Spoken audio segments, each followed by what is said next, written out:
Assalamualaikum semuanya. Waalaikumsalam.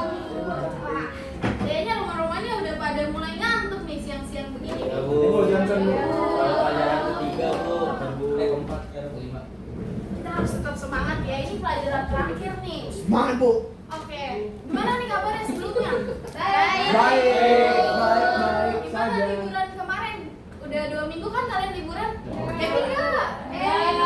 Liburannya kemana aja nih pada? Main-main kamu. Bali. Rooftop, Bu. Waduh, Ipin ke rooftop ngapain? Bareng teman-teman saya, Bu. Bakar-bakar. Sama dong. Saya Ya, mau Bu. organisasi, Bu. Wah, kenapa itu Silvi? Ya udah keluar aja gak sih? Iya. Cukup lah ya liburan 2 minggu kemarin. Oke, kira-kira ada yang tahu nggak hari ini belajar tentang apa? Kurang tahu. Sosiologi, Bu. Kan kalian baru masuk lagi. Oke, sekarang kita belajar tentang dasar-dasar pembentukan kelompok sosial di masyarakat.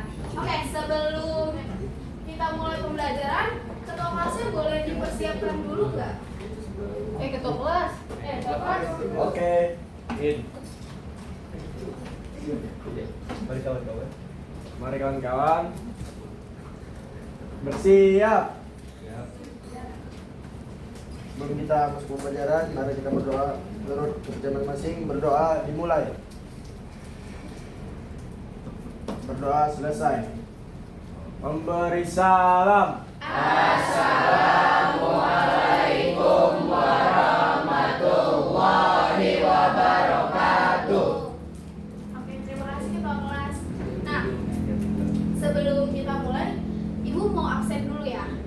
Ketua kelas di sini ada yang nggak masuk atau gimana? Alhamdulillah, Bu, masuk semua, Bu. Wah, bagus. Emang keren banget nih 11 IPS 1 ini.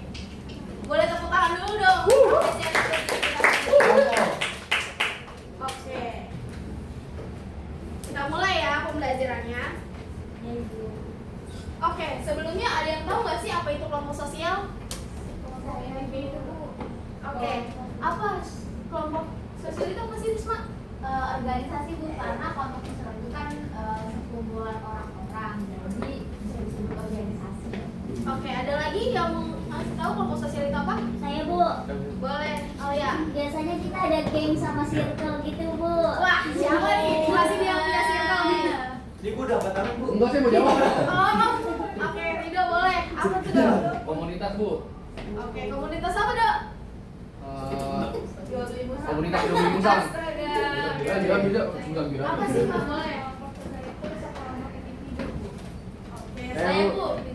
Oke, Hilya boleh. Teman. Ya sama kayak itu semua konsepnya kayak geng. Saya, Bu. Oke, Ipin Partai, boleh. Bu. Oke, Pak. Oke, baik. Terima kasih semuanya. Boleh aku masuk lagi.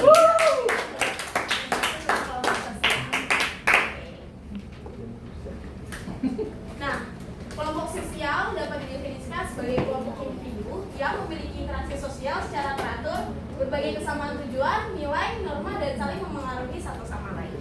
Benar ya tadi yang kalian sebutin.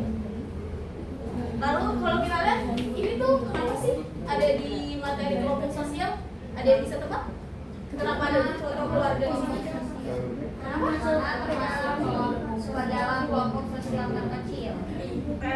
Keren banget Rina emang jawabannya. Ada lagi yang mau ngasih pendapat? Saya, Bu, Oke, boleh Alia. karena kalau keluarga adalah kelompok sosial yang mendasar dan membentuk hubungan sosial yang erat dan teratur antara individu. Di dalamnya terdapat kesamaan nilai, norma, dan tujuan yang mengarah pada identitas bersama, serta pertukaran sumber daya seperti dukungan emosional.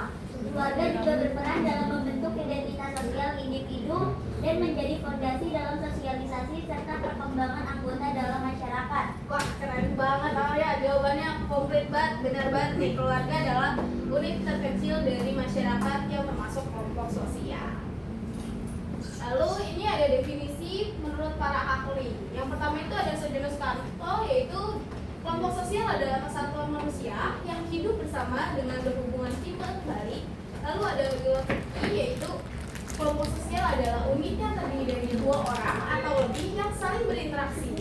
Lalu ada Paul Berharton dan Gustav Elhon, itu kelompok sosial adalah kumpulan manusia dengan kesadaran keanggotaan dan berinteraksi. Lalu yang terakhir ada George Homan, yaitu kelompok sosial adalah sekumpulan individu yang melakukan kegiatan, interaksi, dan memiliki perasaan untuk membentuk keseluruhan yang terorganisir. Jadi tahu kan kenapa tadi keluarga termasuk dalam kelompok sosial? Oke. Selanjutnya itu ada syarat-syarat kelompok sosial. Nah, syaratnya itu ada 3 yang tadi udah dijelasin juga sama menurut para ahli. Yang pertama itu ada terdiri dari 2 orang atau lebih. Yang tahu dong, yang namanya kelompok pasti nggak mungkin individu kan, pasti harus lebih dari 1 orang. Nah, lalu ada membentuk kesatuan berdasarkan kesamaan sekolah, yaitu kayak misalnya sekolah ini aja kita termasuk kelompok sosial loh, karena kita sama-sama belajar di materi ini. Lalu ada tempat tinggal, keturunan, dan hobi. Lalu yang terakhir adanya interaksi sosial yang intens. Kita kan berinteraksi ya, saya yang memberi materi, pemahaman materi kepada murid-murid sekalian, lalu murid-murid sekalian yang menganalisis gitu. Oke, apa aja sih faktor pembentuk kelompok sosial? Ada yang tahu? Sabil tahu nggak pembelajar apa aja sih faktor kelompok sosial? Belum tahu Bu. Baik, kenapa gambar-gambar ini ada di materi dalam faktor pembentukan kelompok sosial? Ada yang mau maju untuk menjelaskan gambar 1, 2, 3, 4? Yang mau ngejelasin, Ibu kasih hadiah. Baik, Bu. Boleh? Ayo Pinky, ini semangat banget nih. Boleh ditulis itu gambar apa? Lalu nanti ditulis aja ya Tulis gambar. saya dulu, Bu. Kenapa? Ditulis dulu, Bu. Oh iya. Oke, Bu. Dijelasinnya nanti, tulis dulu aja. Di mana, Bu? Di sini. Di sini. Sini, Bu. Saya mau nomor 2, Bu. Oke, boleh nomor 2. Sekarang di sini nomor 1, saya nomor 2 ya. Musang. Musang King. Kenapa ini ngambil nomor 2, Bin? Karena saya suka musang, Bu. Oh, bisa. Emang dia musang, Bu. Ini musang, Bu. Dari 1, Bu. Komunitas musang. Komunitas pecinta musang. Musang dong, pecinta. Garis keras. Ayo, Bu. Ada yang mau maju lagi ya, Bu? Oke, boleh Silviana. Oh, kayaknya kelas ini pinter-pinter semua ya. Waduh, jangan kalah. Eligible semua. PP-nya tahan tuh. AC-nya 3. Keren. Cimbo di sini saya. Oke, boleh Hilya, langsung aja. Oke. Isi dong Angel. Angel laut Angel. Iya. Angel biasa Angel. Angel Tompi mau lewat. Angel kalau ada motor yang bener Angel. Tulis sini ya, Bu. Iya, boleh. Angel. Kim Angel.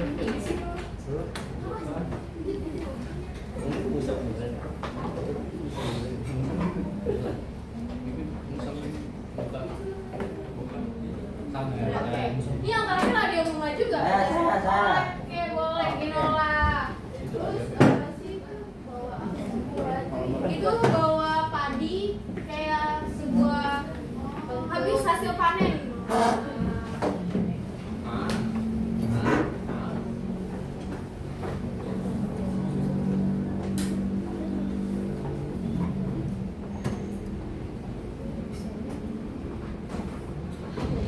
Oke, terima kasih yang udah mau maju untuk menjelaskan gambar-gambar ini.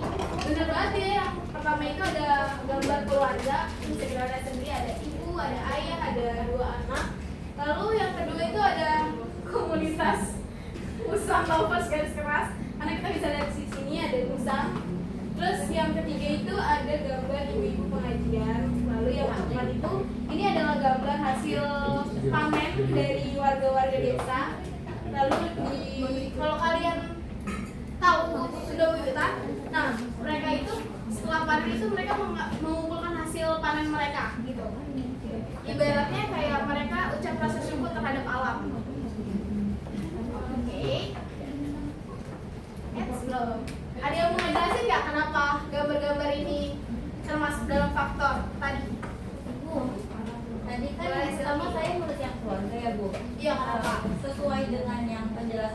juga Bu tadi bahwa keluarga itu kan merupakan unit terkecil atau dasar dari masyarakat yang membentuk hubungan sosial yang erat dan satu antara individu. Oke. Lalu yang komunitas musang? Saya Bu, Ada Bu Josi? saya kan itu nomor 2 saya tulis komunitas musang garis keras ya Bu.